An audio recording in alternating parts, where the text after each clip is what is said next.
Então, irmãos, que a graça e a paz do Senhor esteja com todos. Nós vamos, efetivamente, para Êxodo capítulo 3. Dou graças a Deus pelas palavras já pregadas, por tudo aquilo que já caminhámos neste livro.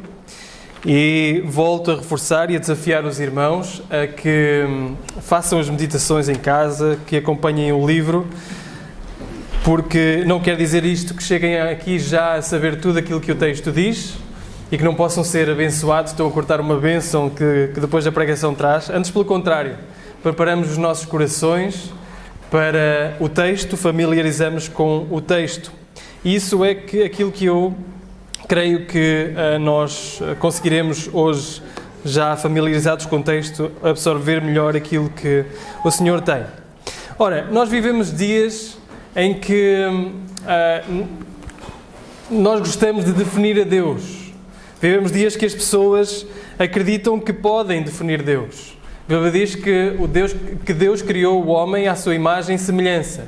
Eu creio que nós vivemos dias em que o contrário se aplica, em que o homem cria um Deus à sua imagem e semelhança.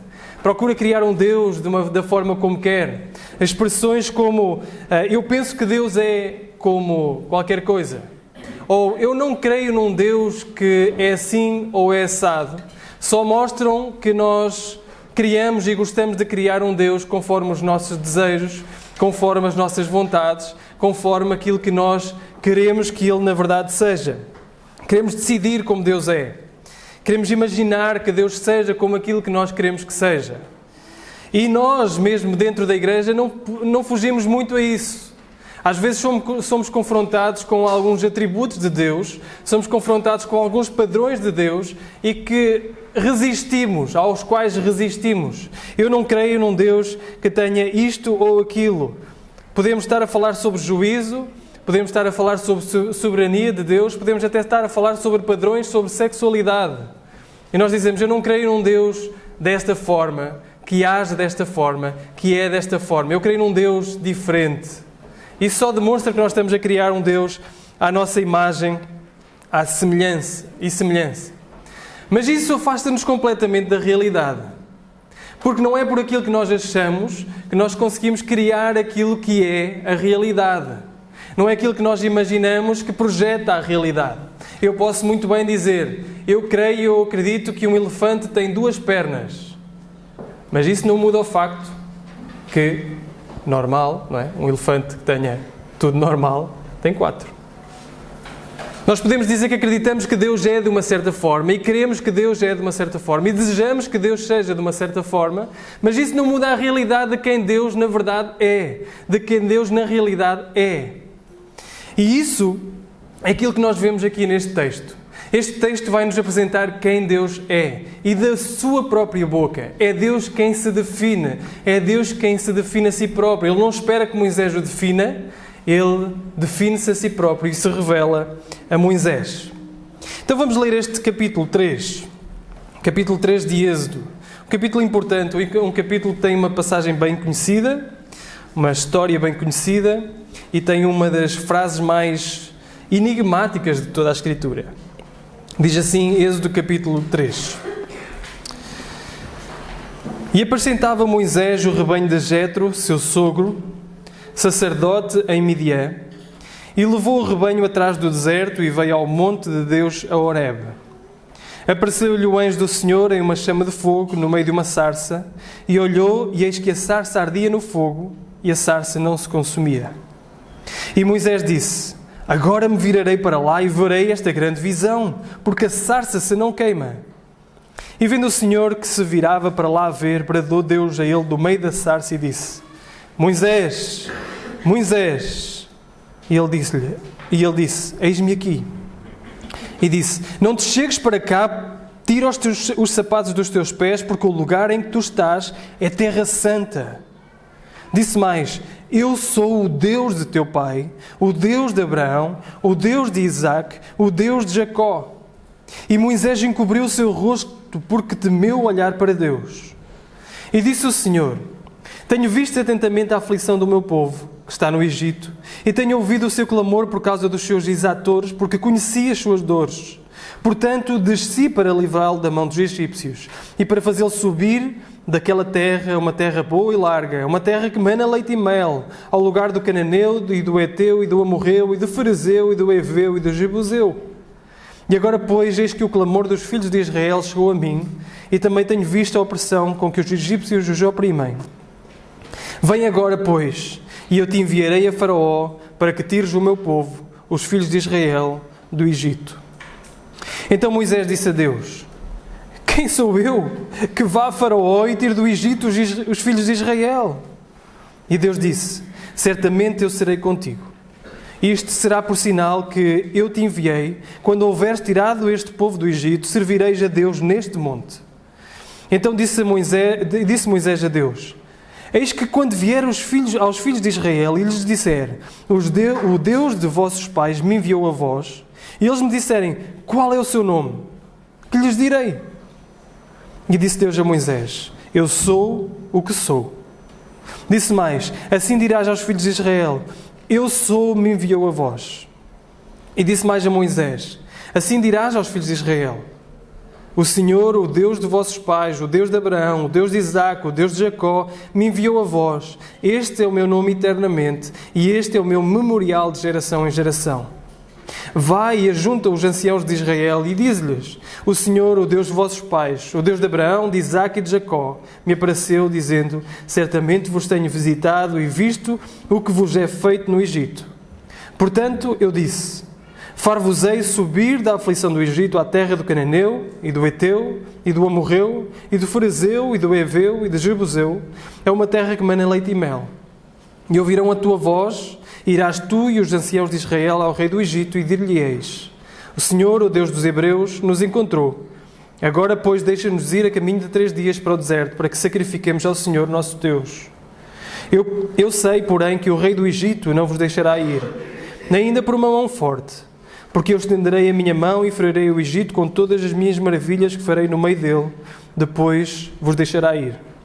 E eu darei graça a esse povo aos olhos dos egípcios. E acontecerá que, quando sairdes, não saireis vazios, porque cada mulher pedirá à sua vizinha e à sua hóspeda vasos de prata e vasos de ouro e vestes, os quais poreis sobre os filhos e sobre as filhas e despojareis ao Egito.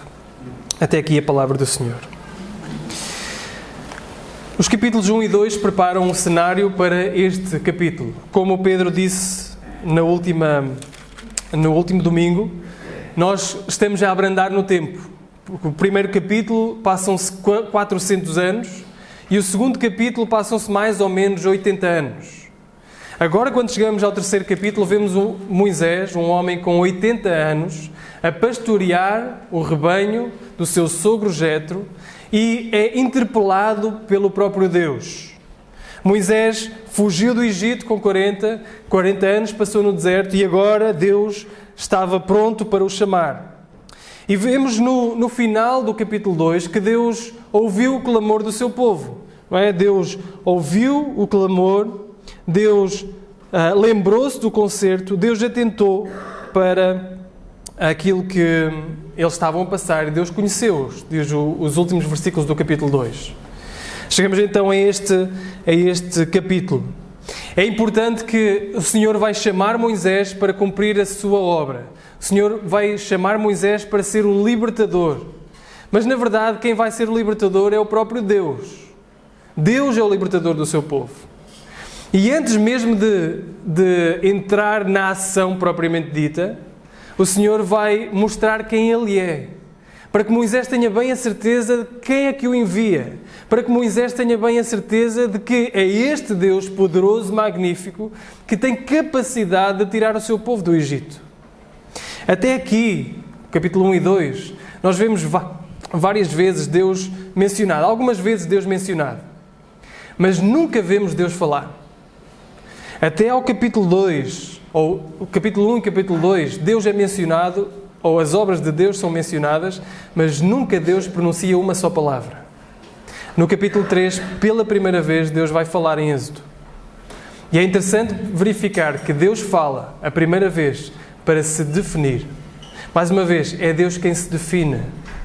É Deus quem que fala acerca de si. Não somos nós que criamos, não é Moisés que cria e que o recria, mas é Deus que se recria, ou que cria, que se manifesta, que se explica. É Deus que faz isso e hoje faz através da sua palavra. Quando somos confrontados com quem Deus é, como Moisés será, nós percebemos que Deus é muito mais aterrador do que aquilo que, na verdade, nós o fazemos. E Deus é muito mais amoroso do que aquilo que nós, na verdade, o fazemos. Deus é muito mais do que aquilo que nós fazemos dele. Portanto, será importante para nós ver tudo aquilo que Deus fala acerca dele, ou algumas coisas que Deus fala aqui acerca dele, acerca de quem ele na verdade é, para que nós possamos assimilar que o mesmo Deus de Moisés é o Deus que nós temos hoje. É o Deus que nós temos hoje. Então, olhando para este capítulo e subdividindo este capítulo, nós olhamos e vemos que está dividido em duas partes principais. Até o versículo 10, e 10 sendo o versículo em que Deus chama a Moisés, até então Deus só se está a revelar a Moisés, e o versículo 10 sendo quando ele chama a Moisés para cumprir a sua obra, nós vemos o episódio muito bem conhecido, de um arbusto que arde, mas que não se consome. É-nos apresentado o cenário e Deus começa a falar a partir daí. E Deus já manifesta alguns atributos dele, através do que se passa e do que ele diz. E daí para a frente, depois de Deus o chamar, vemos uma segunda parte, porque Moisés começa a ficar com dúvidas. Até então era só Deus a dizer que ia livrar o seu povo. Quando Deus diz, olha, eu vou-te usar para livrar o meu povo, ele começa a levantar algumas objeções, algumas perguntas. E a primeira delas é, quem sou eu? No versículo 11, quem sou eu? E a segunda é, no versículo 13, quem és tu? É este o panorama, a estrutura deste próprio capítulo. E nós vamos caminhando por ele e vamos ver algumas características do Deus de Moisés. Deus de Abraão, de Isaac, de Jacó, o Deus dos nossos pais e o nosso Deus. Este é o nosso Deus que está neste capítulo. Portanto, em primeiro lugar, Deus, e vemos isso nos primeiros versículos, Deus é transcendente. Que palavra, não é? Deus é transcendente. Deus está acima de nós. Vejam o que se passa no início logo. Moisés está a cuidar do rebanho do seu sogro, no versículo 1, e chega ao monte de Horeb. Mais à frente, nós vemos, e vemos também nesta promessa aqui, mas Estevão diz isso lá em Atos capítulo 7, este é o monte Sinai. Este é o monte onde Deus irá falar. Este é o monte onde Deus irá dar os 10 mandamentos, irá estar com o seu povo. Então Moisés está a apacentar o rebanho e chega ao monte de Horeb e lá então ele vê uma sarça, vê um arbusto que arde, mas que não se consome. E as chamas têm este duplo sentido. Não sei se dupla função em nós, dupla reação em nós. As chamas tanto atraem como repelem. É ou não é? As chamas atraem, parece que tem qualquer coisa lá, não é? De olhar, de chegar perto. Ao mesmo tempo, também temos de ter cuidado com as chamas para não nos queimarmos. Temos de ter cuidado com o efeito das chamas em nós. E é isso que acontece com Moisés. Aparece uma chama no meio de uma sarça que não se queima e Moisés fica com curiosidade, versículo 3. Diz, e agora me virarei para lá e verei esta grande visão, porque a sarça não se queima. Qual seria a nossa reação? Seria exatamente a mesma. Passamos por um arbusto que arde, mas que não se queima, que não se deteriora. É uma chama que está ali, mas que não consome a sarça. Então ele fica com curiosidade e vai lá ver o que é que se passa. Mas vendo o Senhor que se virava para lá a ver, bradou Deus a ele do meio da sarça e disse, Moisés, Moisés. E ele disse, eis-me aqui. Agora não é só um arbusto que arde e não se consome, é um arbusto que fala. É um arbusto que fala. Interessante para Moisés perceber. Mas Deus continua e disse, não te chegues para cá, tira os sapatos dos teus pés, porque o lugar em que tu estás é terra santa. A terra não era santa por si mesma. A terra era santa porque Deus é santo e Deus estava a manifestar ali. E esta é a primeira característica que nós vemos. Dizer que Deus é transcendente, é dizer que Deus é acima de nós, é dizer que Deus é totalmente separado de nós, é dizer que Deus é santo. O vocábulo, a palavra santo, quer dizer separado. Separado para um serviço. Nós vemos isso em várias partes da Bíblia. Quando os vasos eram santificados, quando as pessoas eram santificadas, elas eram separadas para um determinado serviço. Agora, Deus é santo porque é totalmente outro. Deus é santo porque nós não conseguimos chegar perto de Deus. Deus é santo porque Ele é totalmente diferente de nós. Totalmente diferente de nós. E até aqui Deus se tinha revelado como uma sarça ardente, a falar, um arbusto que arde e que fala. Mas no versículo 6, Ele diz algo mais. Imaginem a cena. Às vezes nós precisamos... É tão familiar connosco que nós não conseguimos perceber. Imaginem a cena. Moisés está a olhar, em primeiro lugar vê um arbusto que arde, não se queima. Em segundo lugar, o arbusto começa a falar e ele ainda assim, tirando as sandálias dos seus pés, se aproxima do arbusto. Se aproxima do arbusto. Porque ele não sabe exatamente quem é que está a falar no arbusto. Só sabe no versículo 6.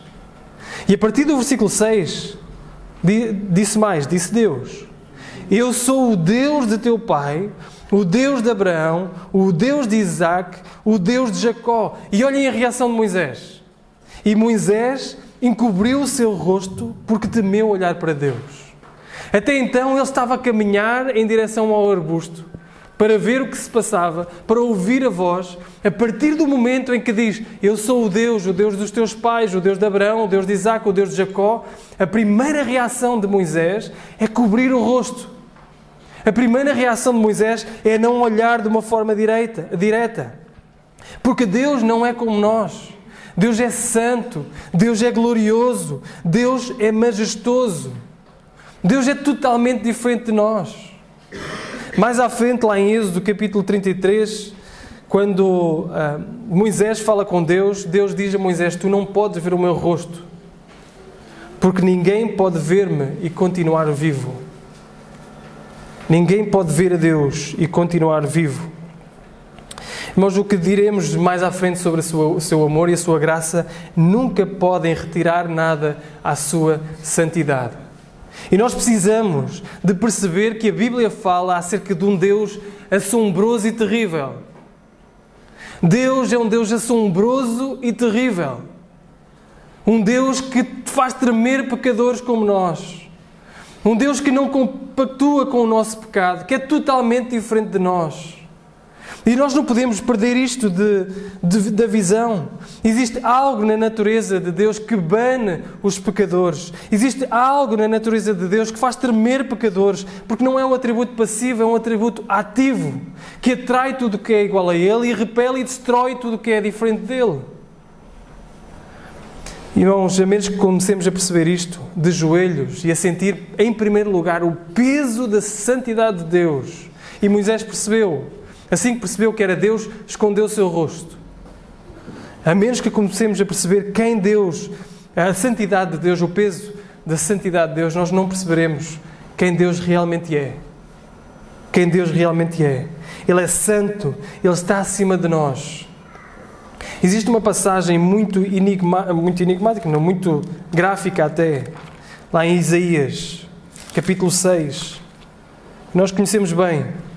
E notem a reação dos serafins. Sabem o que é que quer dizer serafim em hebraico?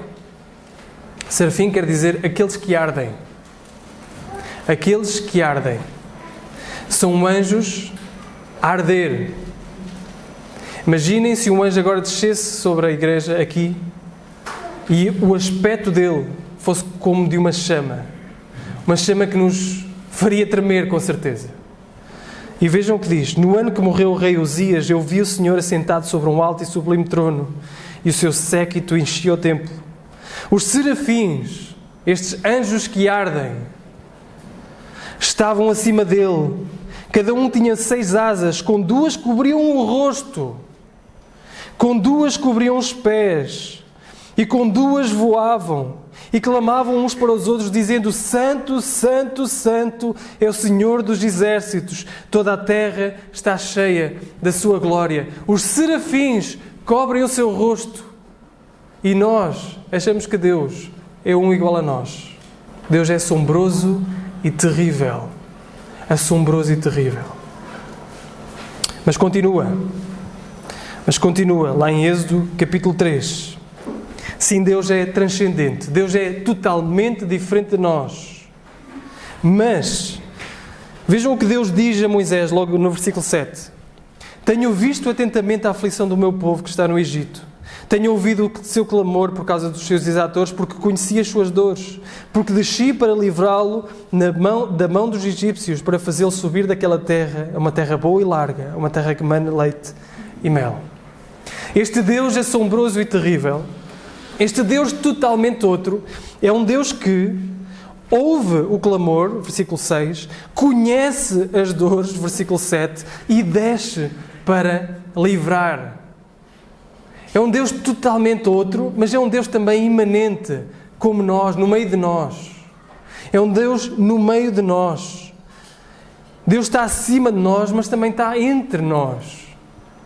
E nós só apreciaremos esta proximidade de Deus a partir do momento em que começamos a perceber o quão distante Ele é de nós. Quando a nossa mente percebe o quão distante Deus é de nós e está de nós, e percebemos que Deus, mesmo assim, ouve as nossas dores, conhece as nossas dores e vem ter connosco, desce até nós, aí nós começamos a apreciar mais o quão maravilhoso é este Deus, não só transcendente, mas também imanente. A maioria de nós, irmãos, sabe o que é sentir-se esquecido por Deus, ter a sensação de que Deus não está perto, Deus não está presente. Mas mesmo quando nós não sentimos presente, Ele ouve, Ele vê, Ele escuta, Ele desce e está perto de nós. Este Deus assombroso e terrível, este Deus não está ausente, está envolvido na história do seu povo aqui, está envolvido na nossa própria história. É um Deus assombroso, santo, magnífico, Deus que desce até nós. Agora, quando as pessoas definem Deus, particularmente no mundo hoje, elas tendem a pensar nele ou totalmente transcendente ou totalmente imanente. Olhamos, por exemplo, para religiões como o Islão, o judaísmo, e o próprio deísmo, que eu já explico o que é, mas e o próprio deísmo, veem Deus como totalmente transcendente, totalmente outro, totalmente separado de nós. Veem Deus como uma entidade totalmente diferente de nós, que não tem muita relação connosco. A maior parte das pessoas são deístas funcionais. Isso quer dizer o quê? Que pensam que algum ser superior criou tudo isto, porque era impossível nós virmos do acaso ou as coisas ser tão bem ordenadas. Algum ser superior criou tudo isto, mas depois isso não influencia nada a minha vida. Porque Ele não quer relacionar-se. O desejo dele não é relacionar-se connosco. É simplesmente criou e deixou. Deu corda ao relógio e deixou as coisas andarem.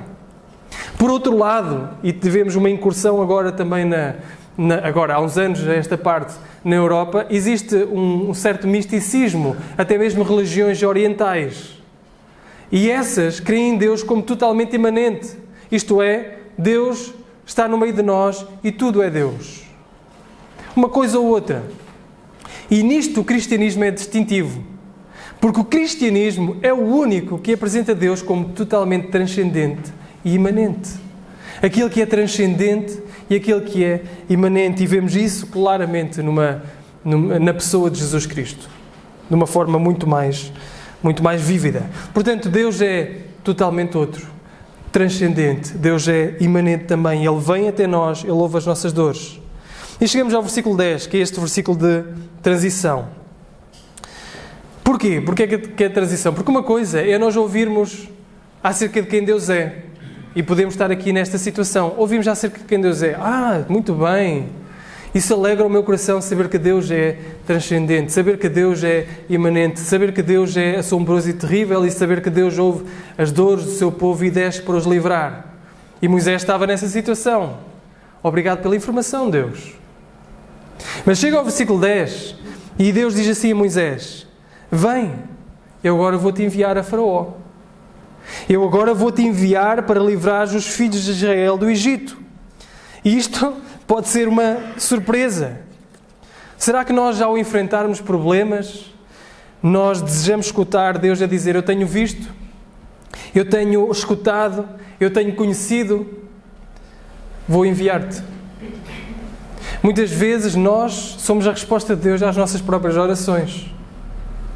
Nós somos a resposta de Deus para aquilo, para as dores que nós percebemos, nós sentimos à nossa volta.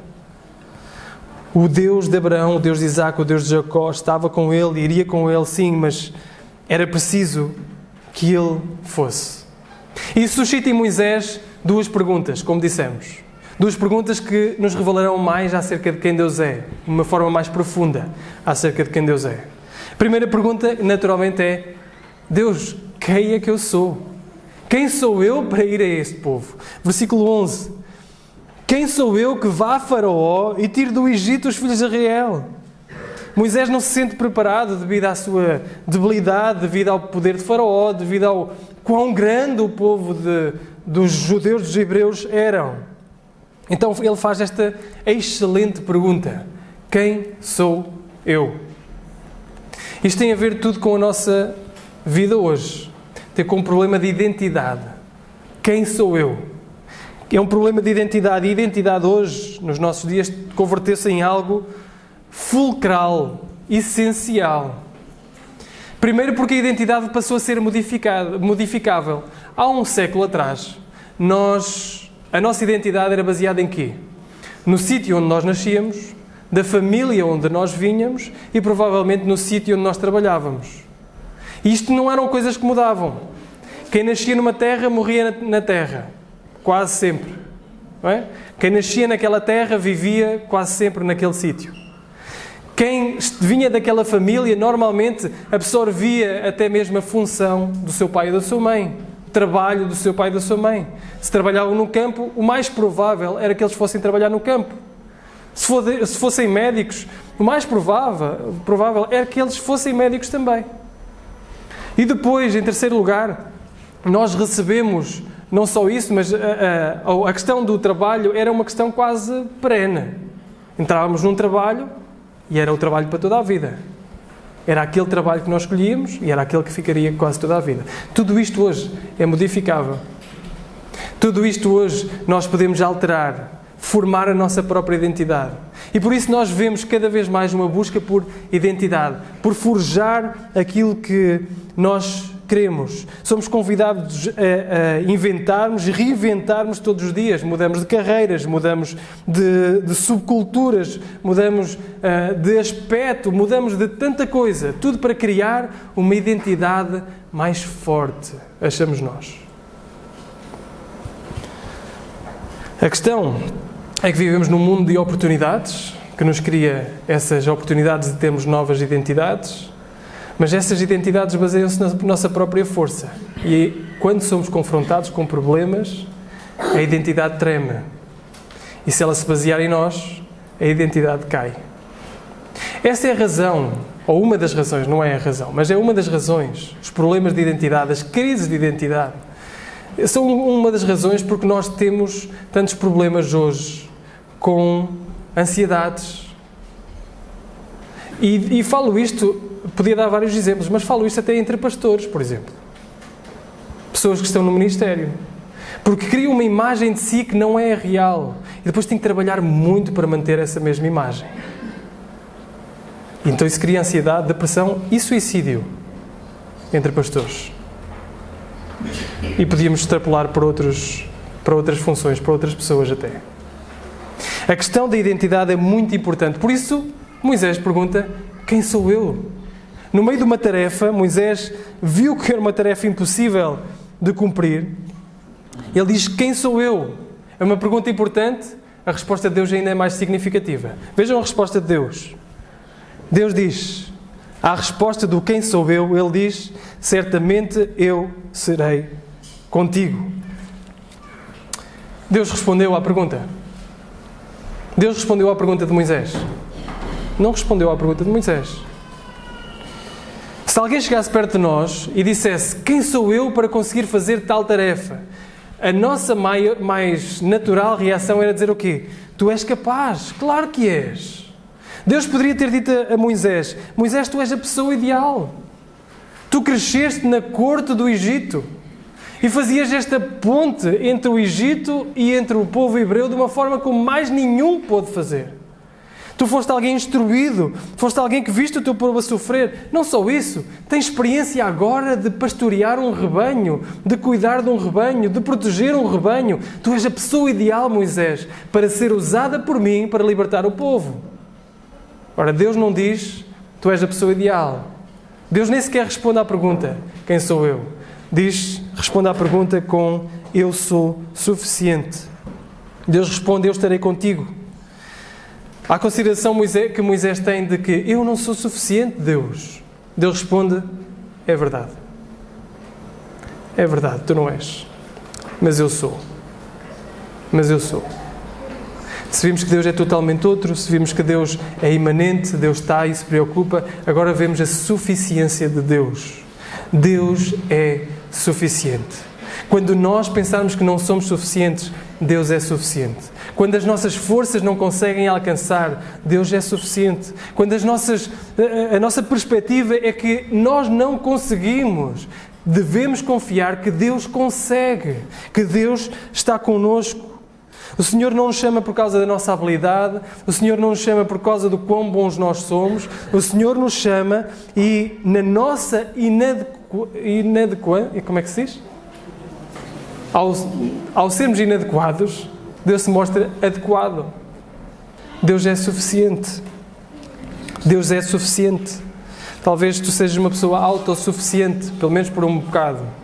Mas cedo chegarão pressões e tu perceberás que não és suficiente. E a resposta de Deus é, eu sou contigo.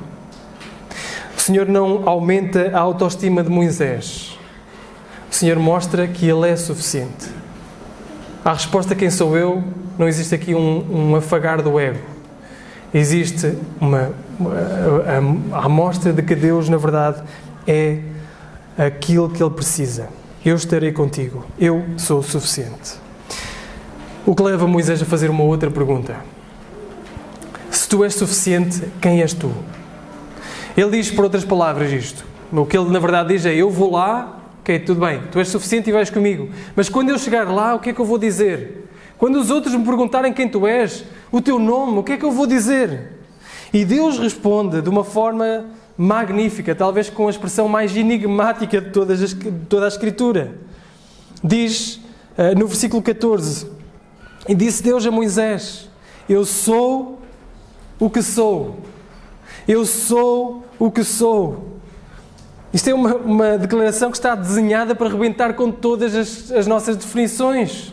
Porque normalmente nós, à expressão eu sou, acrescentamos qualquer coisa. Eu sou um homem, eu sou uma mulher, eu sou marido, eu sou solteiro, eu sou alto, eu sou baixo.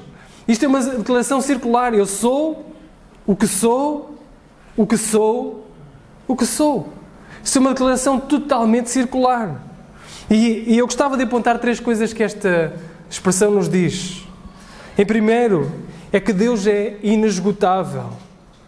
Esta é uma das mais enigmáticas expressões da Bíblia.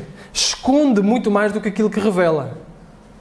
Esconde muito mais do que aquilo que revela acerca de quem Deus é. Eu sou o que sou. Esta declaração está relacionada com todas as promessas que vêm a seguir, está relacionada com aquilo que Ele é no momento e aquilo que Ele era e foi no passado. Existe uma abundância muito maior do que aquela que nós conseguimos explorar, do que aquela que a nossa mente consegue entender. Deus é um Deus inesgotável. Na quinta-feira eu falei sobre uma história que a Débora estava a contar à Inês, na hora de dormir, antes de eu vir embora. Quem esteve aqui lembra-se, não é? Que ela estava a falar que Deus, ao entender Deus, é como esvaziar um oceano com uma caneca. Sendo a caneca a nossa mente, tentando esvaziar aquilo que é Deus, a nossa mente estará sempre preenchida com o que é Deus e nunca conseguirá esvaziar, nunca conseguirá esgotar quem Deus é na verdade. E este é o nosso Deus. É um Deus inesgotável, um Deus que não termina, um Deus que não acaba, um Deus que os seus recursos nunca acabam. Não existe circunstância na nossa vida que faça esgotar os recursos de Deus. Por muito que a nossa situação seja difícil, Deus nunca não dirá assim, olha, isso aí eu não consigo fazer. Ir até esse ponto não consigo. Já tive outras pessoas com quem esgotei a minha energia toda e agora não tenho energia para ti. Ou nunca conseguiremos entender toda a amplitude do seu amor. Paulo ora para que conheçam a profundidade, a largura, toda a expansão do amor de Deus. E não conseguimos entender a expansão do amor de Deus. A graça de Deus, a bondade de Deus. Tudo isso é inesgotável.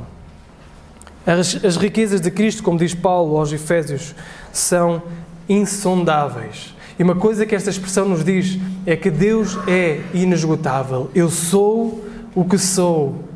Deus é inesgotável. Outra coisa, uma segunda coisa que esta expressão nos diz, tem a ver com a própria tradução. A melhor tradução para o eu sou o que sou seria eu ser o que ser. Porque esta expressão não apresenta tempo. Ao dizermos eu sou o que sou, pode parecer que ele está a dizer o presente. Eu sou o que sou no presente. Mas esta expressão não indica tempo.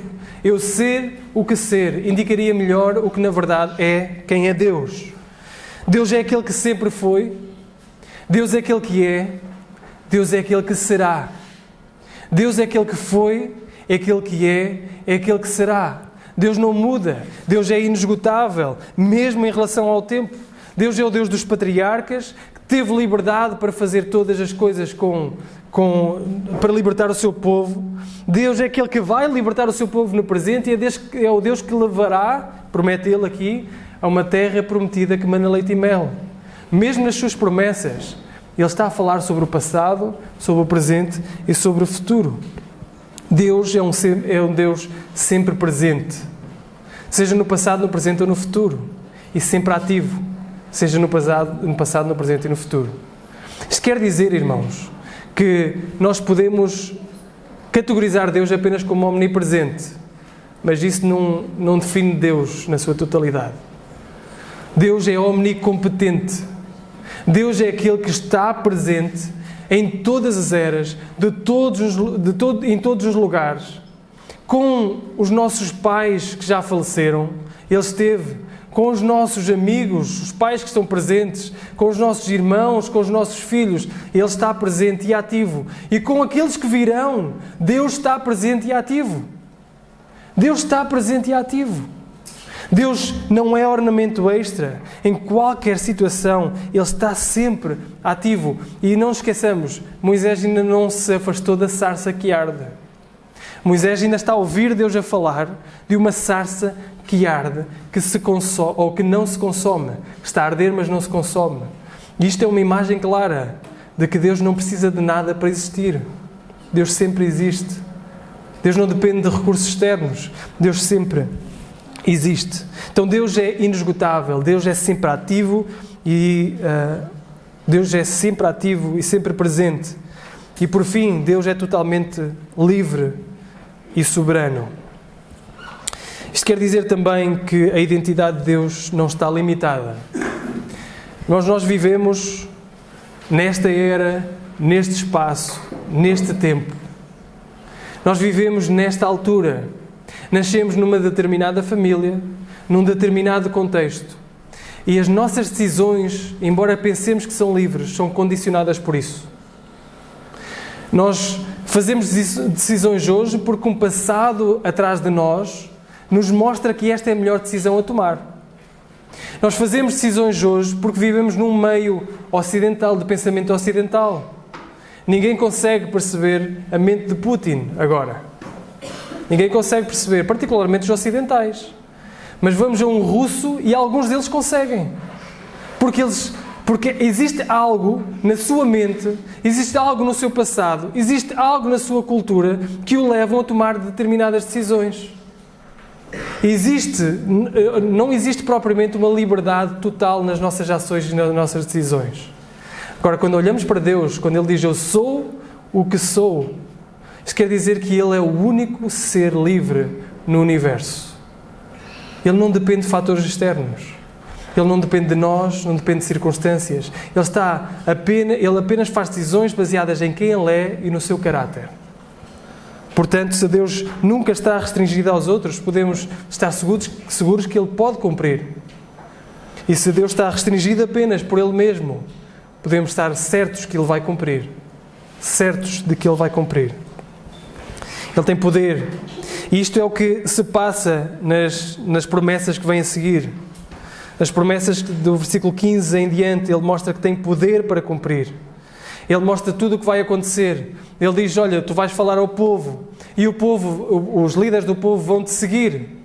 E depois de falares ao povo e os líderes do povo te seguirem, vais ao faraó. E o faraó vai dizer que não. E eu vou libertar o meu poder sobre o faraó, e o faraó depois vai dizer que sim. E depois disso acontecer, os próprios egípcios vos darão tudo aquilo que vocês precisam, vão ser despojados. A batalha será ganha por Deus, entre Deus e Faraó, pelo grande eu sou. Nós podemos confiar em Deus. Ele não apenas é o que era, é o que é e o que será. O Deus do Êxodo, que é totalmente transcendente, assombroso, terrível, santo, se quer relacionar connosco. O Deus do Êxodo, que é um Deus inesgotável. O Deus do Êxodo, que é um Deus sempre presente, sempre ativo. O Deus do Êxodo, que é livre e soberano e que podemos confiar que Ele cumpre as suas promessas, é o mesmo Deus a quem nós oramos hoje. É o mesmo Deus a quem nós curvamos os nossos joelhos. Talvez o nosso sofrimento nos faça perguntar se Deus realmente está presente. Talvez o nosso pecado nos faça perguntar se Deus realmente está presente. Mas nós podemos confiar que Deus disse, eu sou o que sou. O Deus dos teus antepassados, aquele que pode salvar, aquele que pode libertar. E deixem-me terminar com um versículo, que é um versículo enigmático nesta passagem também. É o versículo 12. Certamente eu serei contigo. E notem o que diz a seguir. Isto será por sinal que eu te enviei quando houveres tirado todo este povo. Servireis a Deus neste monte. Soa estranho, não soa? O que é que Deus está aqui a dizer? O sinal de que eu te enviei, Moisés, é que tu vais e vais trazer o meu povo aqui. O sinal de que eu livro, o sinal de que eu redimo o povo, a prova de que eu redimo o povo é que eu vou redimir o meu povo. É estranho. Ele poderia pedir uma prova mais concreta, uma prova presente. Dá-me um sinal para que eu possa ir adiante. Não, Deus diz, vai adiante e tu vais ver o sinal de que eu vou livrar o meu povo. O sinal de que eu vou livrar o povo é que eu salvarei o meu povo. Moisés iria descobrir quem Deus é através dos atos salvadores de Deus que vêm exatamente a seguir ao eu sou o que sou. Os atos salvadores de Deus, o Êxodo. Tudo aqui até o versículo 22 está resumido o Êxodo. E eles saírem do Egito, desculpem. E então Moisés iria ver quem Deus era. Porque no Êxodo nós vemos a santidade de Deus no juízo sobre o Egito. No Êxodo nós vemos o poder de Deus no triunfo sobre Faraó. No Êxodo nós vemos a graça de Deus na redenção de Israel. No Êxodo nós vemos o governo de Deus ao dar as suas palavras no Monte Sinai. O nome de Deus terá mais significado para o seu povo pelo que Ele fará. Eu sou o que sou e isto é o que eu vou fazer. E ao fazer isto vocês vão perceber quem eu sou. Lá em Êxodo capítulo 20, Deus dá os 10 mandamentos. E um dos mandamentos é não dirás o nome do teu Deus em vão. Sabem o que é que os israelitas fizeram? Cortaram tudo o que era o nome eu sou das Escrituras. Nós hoje vemos a palavra Senhor escrito em letras grandes. Aí era onde estaria a palavra Yahvé ou Jeová. Nós não sabemos. Não sabemos porque foi cortado. Cortaram vogais, cortaram tudo. Começaram a dizer Senhor em vez de Yahvé, para não dizer o nome de Deus em vão. Portanto, se perguntássemos a um israelita quem Deus é, qual é o nome de Deus? Se perguntássemos a um israelita depois do Êxodo quem Deus era, sabem o que é que ele nos dizia? É o Deus que nos tirou do Egito. É o Deus que com a sua santidade trouxe juízo, com o seu poder nos tirou, a sua graça nos livrou. É o Deus que com a sua condescendência veio até nós. Eles contariam a história do Êxodo. Agora viajamos alguns anos para a frente, bastantes, para uma época em que um judeu diz eu sou Ou antes que Abraão existisse, eu sou. João 8,58. Antes que Abraão existisse, eu sou. Jesus se identifica com eu sou o que sou. E as suas ações, novamente, provariam quem ele era. Assim como eu sou o que sou se define pelas suas ações redentoras, também Jesus, identificando-se com eu sou, se identifica e se mostra, ou prova as suas declarações pelas suas ações. Em Jesus, Deus desceu, como fala lá em Êxodo, capítulo 3, versículo 8. Em Jesus, nós vemos a real transcendência e imanência de Deus. Deus se define a si mesmo e a sua máxima definição é a vida, é a morte, é a ressurreição de Jesus. Jesus, se queremos ver o quão Deus é inesgotável, olhemos para Jesus. O quão Deus é transcendente, olhemos para Jesus. O quão Deus é imanente, olhemos para Jesus. O quão Deus é presente e ativo na nossa vida, olhemos para Jesus. O quão Deus é soberano sobre todas as coisas, olhemos para Jesus. Jesus é a imagem real de quem Deus é. E se nós nos queremos apropriar de Deus, olhemos e nos curvemos a Jesus. Jesus. Na cruz e no túmulo vazio nós vemos a santidade de Deus no seu juízo sobre Jesus. Ao ressuscitar Jesus dos mortos, nós vemos o poder de Deus. Vemos a graça de Deus porque Ele foi julgado no nosso lugar e ressuscitado para nos dar vida. Deus se define a si mesmo e a sua definição é Jesus. Irmãos, eu espero que a imagem de Deus na nossa mente seja aumentada. Este é o propósito deste capítulo, aumentar em nós a imagem de Deus. Porque depois disto só vamos ter uma de duas opções. Uma é aproximarmos de Deus mediante Jesus e a outra é afastarmos de Deus. Só temos esta opção, não existe meio termo.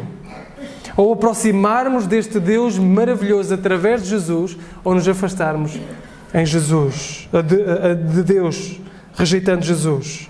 Provérbios 18:10 diz: Torre forte é o nome do Senhor, ao qual o justo se acolhe e está seguro. Aproxima-te de Deus por intermédio de Jesus. Sejas tu alguém que ainda não o fez, ou que nunca tinha pensado Deus desta forma, tratava Deus com ligeireza e que agora percebe o peso do seu pecado e percebe o quão precisa de se arrepender e de chegar até Ele. Sejas tu alguém que tem com o tempo perdido uma imagem de quem Deus é e precisa de resgatar isso. O caminho é o mesmo, é Jesus. E tu ou aceitas Jesus ou rejeitas Jesus. Que possa ser a primeira. E é essa a minha oração. Que o Senhor nos abençoe.